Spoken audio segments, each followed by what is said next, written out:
আগের পার্টেই তোমরা দেখেছো যে আমরা এসেছিলাম হচ্ছে কলেজ স্ট্রিটে। তো কলেজ স্ট্রিটে এসেই আমার খুব প্রিয় একটা বই আমি দেখতে পেয়েছিলাম, যেটা নিয়ে আমি একটু পড়ছিলাম। তো অনেক দিনের ইচ্ছে বইটা কেনার, তবে কিনিনি কারণ আমার অনেকগুলো অনার্সের বই কেনার ছিল। তারপরে ওখান থেকে সিধা চলে গিয়েছিলাম হচ্ছে যেখান থেকে আমি বই কিনবো সেখানে। তো সেখানে গিয়ে তো আমি গরমে বসে পড়েছিলাম আর শীর্ষককে বলেছিলাম তুই একটু বইগুলো দেখে নে।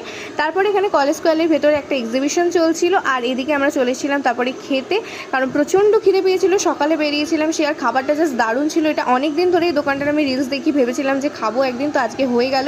যাই হোক, তারপরে বাসে করে চলে এসেছিলাম সিধা হাওড়া স্টেশন। সেখান থেকে ট্রেনে করে আমি নামবো হচ্ছে লিলুয়া, আর শীর্ষক চলে যাবে হচ্ছে ওর বাড়ি ভদ্রেশ্বরে, আর আমি এখানে চলে এসেছি বাড়িতে। আর আজকে তার সাথে সাথে রয়েছে আমার বোনের জন্মদিন, মানে আমার বড় বোনের জন্মদিন। আর এখানেও এখন কেক কাটিং করছে, আর সবার অবস্থা দেখছো, সবার যে যার নিজের বাড়ির ফর্মে আছে, কেউ ড্রেস চেঞ্জ করেনি, এতটা পরিমাণে গরম।